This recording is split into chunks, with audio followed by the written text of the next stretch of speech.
Today's handy hint is for those of you who would like to embroider letters or numbers like I've done on this little piece here, which is an advent calendar pocket, but you don't have a machine that embroiders. My name is Elizabeth and I like to sew smart, and today I'm going to show you a little method that I believe is equally as good if you haven't got that embroidery facility on your machine.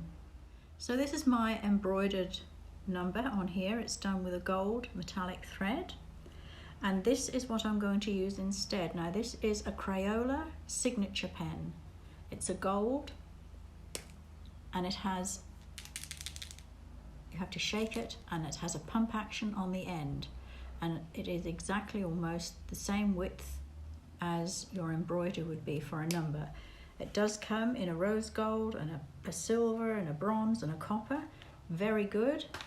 And I've done one here. I have written 23 on here, and I don't think that there is an awful lot of difference if you can't embroider because you haven't got an embroidery machine between that and that. Now it won't rub off, it doesn't go through the fabric, and I washed a little bit of it and it still stays on. Now I'm just going to draw, you need to practice a little bit. I am just going to draw a number 2 on here.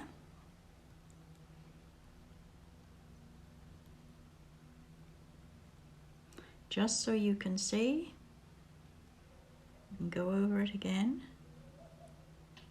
So I have you have to go over it a couple of times maybe, but that is a number 2 that I've just gone first time over with the pen, and it will come out almost enough thickness and width there to be exactly the same as your embroidery.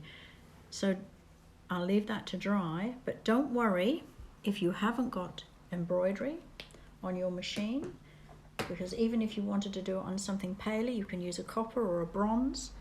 There's lots of ways, and that will make your advent calendar or your label look equally as good as if you had used embroidery on your machine.